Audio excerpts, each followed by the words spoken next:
Hey guys, welcome to the Daily Word Bible Study, a plain and simple, book by book, chapter by chapter, and verse by verse study of the entire Bible. Currently, we are in the book of Job, chapter 11. Now, this section of Job, which is a long section here,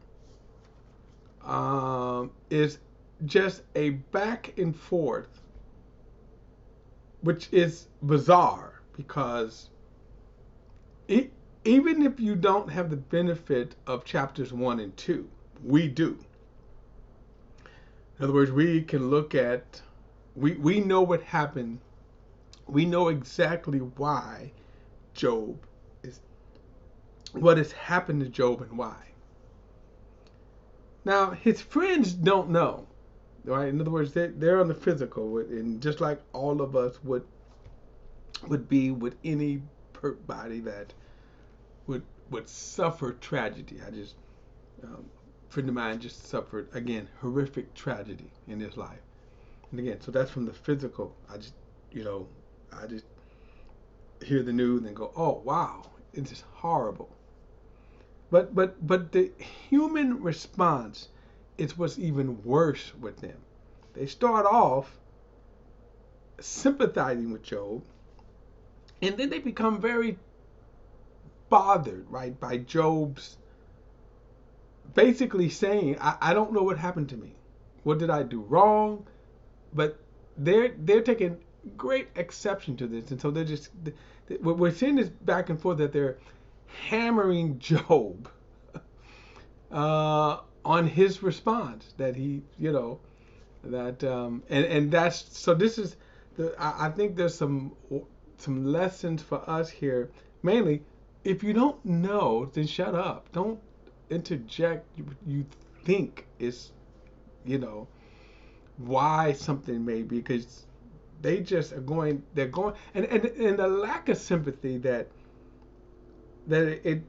immediately turns on Job. All right, so let's go. One of the things too, if you would think about this, is Job is responding to them, which bothers him even more so. So verse 1, it says, Then Zophar, the Naamathite, replied, Should this stream of words go unanswered, and such a talker be acquitted? Now again, remember, they have no clue. Their assumption is that, Job, you did something wrong. That's why you're suffering. Should your babbling put others to silence so that you can keep on ridiculing with no one to humiliate you? Now, first of all, who is Job humiliating? In other words, why is he wrong, right? Verse 4, You have said, my teaching is sound. I am pure in your sight. But if only God would speak and declare his case against you, he would show you the secrets of wisdom. For true wisdom has two sides. Know then that God has chosen to overlook some of your sins. Can you fathom the depths of God or discover the limits of the Almighty? They are higher than the heavens. What can you do? They are deeper than Sheol. What can you know? Their measure is longer than the earth and wider than the sea. Now, what is amazing is that under any other kind of circumstances, he's saying some great stuff. His application is just so off here. Verse 10, if he passes by and throws someone in prison and convenes a court, who can stop him? Surely he knows which people are worthless. If he sees iniquity, will he not take note of it? But a stupid man will gain understanding. As soon as a wild donkey is born, a man. As for you, if you redirect your heart and lift up your hands to him in prayer, if there is iniquity in your hands, remove it. And don't allow injustice to dwell in your tent. Then you will hold your head high, free from fault. You will be firmly established and unafraid. For you will forget your suffering, recalling it only as the waters that have flowed by. Your life would be brighter than the noonday. Its darkness would be like the morning. You will be confident because there is hope. You will look carefully about and lie down in safety. You will lie down without fear, and many will seek your favor, but the sight of the wicked will fail. But the sight of the wicked, you will lie down without fear, and many will seek your favor. But the sight of the wicked will fail, and the way of escape will be cut off, and their only hope is their breath. All right, my screen is freezing up here, guys. Let me see here. Let me go to another alternate here.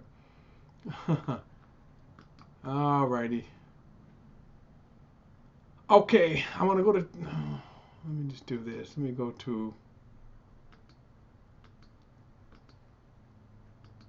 Let me come out of here for a moment and. All right, my screen froze up for a moment. All right, back on. Here we go. This is chapter 12, verse 1. It says, Then Job answered. No doubt you are the people, and wisdom will die with you. Now, obviously, he's clapping back at them, right? You are the people, and wisdom will die with you. But I also have a mind, and I am not inferior to you. Who doesn't know the things you're talking about? I am a laughingstock to my friends. By calling on God who answers me, the righteous and the upright man is a laughingstock. The one who is at ease holds calamity in contempt, and thinks it's prepared for those whose feet are slipping. And the tents of the robbers are safe, and those who provoke God are secure. God's power provides this. But ask the animals, and they will instruct you. And ask the birds of the sky, and they will tell you. Or speak to the earth, and it will instruct you. Let the fish of the sea inform you. Which of all these does not know that the hand of the Lord has done this? The life of every living thing is in his hand, as well as the breath of all mankind. Now, kind of interesting here that the assumption of God is reality here. Now, we have different choices in our day, like, for example, atheists, right? The atheists who deny the existence of God. Notice here, it seems like the automatic assumption that, okay, God in himself is not the issue. Verse 10. The life of every living thing is in his hand, as well as the breath of all mankind. Doesn't the ear test words, and the palate taste food? Wisdom is found with the elderly, and understanding comes with long life. Now, this is certainly true. Some of you young people sometimes think, how come people don't listen to me? Because the one thing that young people lack is wisdom. When I was young, had a lot of knowledge with no wisdom. Verse 13. Wisdom and strength belong to God. Counsel and understanding are his. Whatever he tears down cannot be rebuilt. Whatever he imprisons cannot be released. When he holds the waters, everything dries up. And when he releases them, they destroy the land. True wisdom and power belong to him. The deceived and the deceiver are his. He leads counselors away barefoot and makes judges go mad. He released the bonds put on by kings, and fastened a belt around their waist. He leads priests away barefoot and overthrows and establishes leaders. He deprives trusted advisors of speech and takes away the elders' good judgment. He pours out contempt on the nobles and disarms the strong. He reveals mysteries from the darkness and brings the deepest darkness into light. Oh, okay. He makes nations great and then destroy them. He enlarge nations, then lead them away.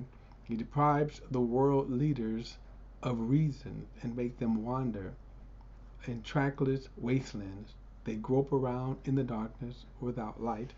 He makes them stagger like drunken men. Okay, let me go. He's continuing on. Look, my eyes have seen all of this. My ears have heard and understand it. Everything you know, I also know. I am not inferior to you. Now, remember, Job wasn't inferior to them. He was among their group. They were one of the greatest men of the East. Actually, Job was one of the most respected men out of all of their group, which kind of made them baffle because he was one of the greatest and one of the most respected men of all of their group. So why was all of this happening to him? They only could conclude he must have done something wrong.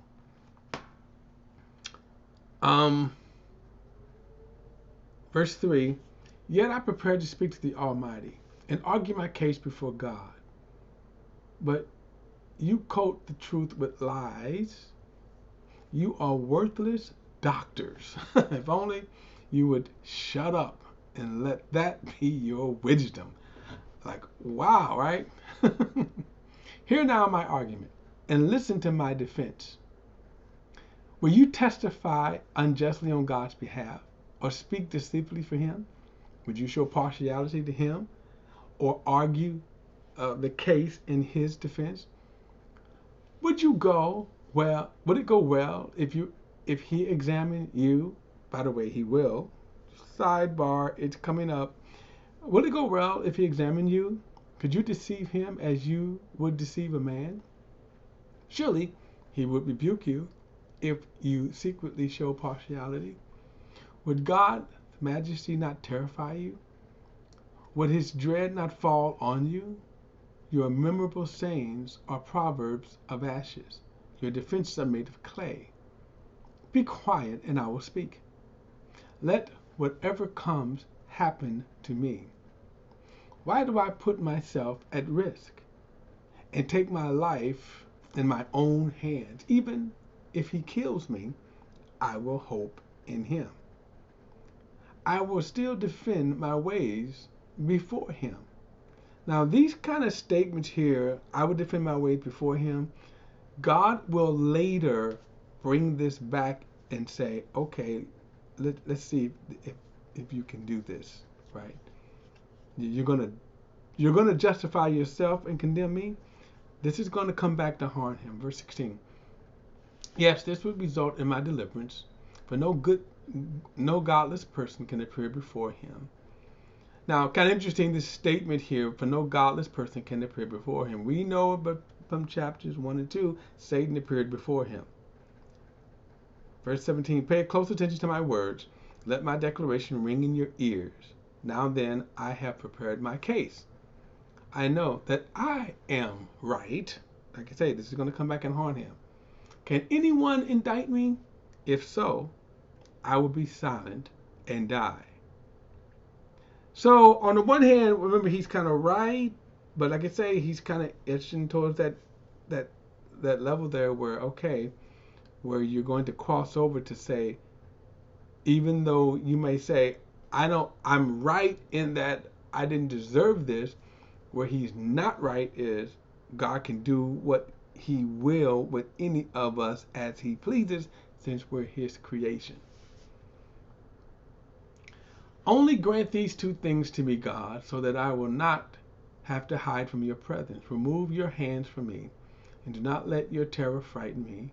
Then call, and I will answer. Remember this word right here. Then call, and I will answer. Remember this. Or I will speak, and you can respond to me. I'm going to write this down because I want to totally come back, guys. He is going to be sorry he said this. He is going to be very, very sorry. All right, so I want you to remember this word right here. All right. Because when we get to chapter 38, Yeah. Okay. Um, Verse 22. Then call and I will answer, or I will speak, and you can respond to me. This is funny because God is going to do that in this case. Now, He doesn't always respond to our idle, kind of anger towards Him. He's going to respond to this statement here. Verse 23. How many iniquities and sins have I committed? Reveal to me my transgression and sins. Now we're getting into sort of the arrogant part of him. Even though God says, hey, what I'm doing to Job is without cause. Now notice how Job is responding now as the progression goes. Is that he's slipping over into, okay, but God is still God. Watch this. So verse 24. Why do you hide your face and consider me your enemy? Will you frighten a wind-driven leaf? Will you chase after dry straw? For you record bitter accusations against me and make me inherit the iniquities of my youth. You put my feet in the stocks and stand watch over my path, setting a limit for my soul to my feet. Men wears out like something rotten, like moth eating. Okay. Let's go. Chapter 14 says, man born of a woman is short of days and full of troubles. Kind of interesting because remember, Job will live, from our perspective, a long time. And of course, it's kind of relative. I think Job can be like 130 years. But anyway, so he says he blossoms like flowers then withers. He flees like the shadow and does not last. Do you really take notice of one like this? Do you really take a notice of one like this? Will you bring me into judgment against you? Who can produce something pure from what is impure? No one. Since man's days are determined, and the number of his months depend on you, and since you have set limits he cannot pass, look away from him and let him rest, so that he can enjoy his days like the herds. So that he can enjoy his days like a hired hand. There is hope for a tree. If it is cut down, it will sprout again, and its shoots will not die. If its roots grow old in the ground, and its stump starts to die in the soil, the smell of water makes it thrive, and men produce twigs like sapling. But man dies and fades away. His breath, he breathes his last. Where is he? Stop. Now, what's kind of, again, interesting about this is that, remember, from their perspective, they're only seeing in the physical kind of realm. And in other words, they don't see the spiritual. Remember, chapters 1 and 2, for our benefit, Job didn't see that. Many people in the Old Testament, in a sense, thought death, the grave, the dirt was the end because they didn't see past that. We know that existence go on after death. Verse 11. Now, kind of interesting because remember, by the way, we see this, for example, with the prophet Samuel. When he dies, he actually comes back and talks to Samuel.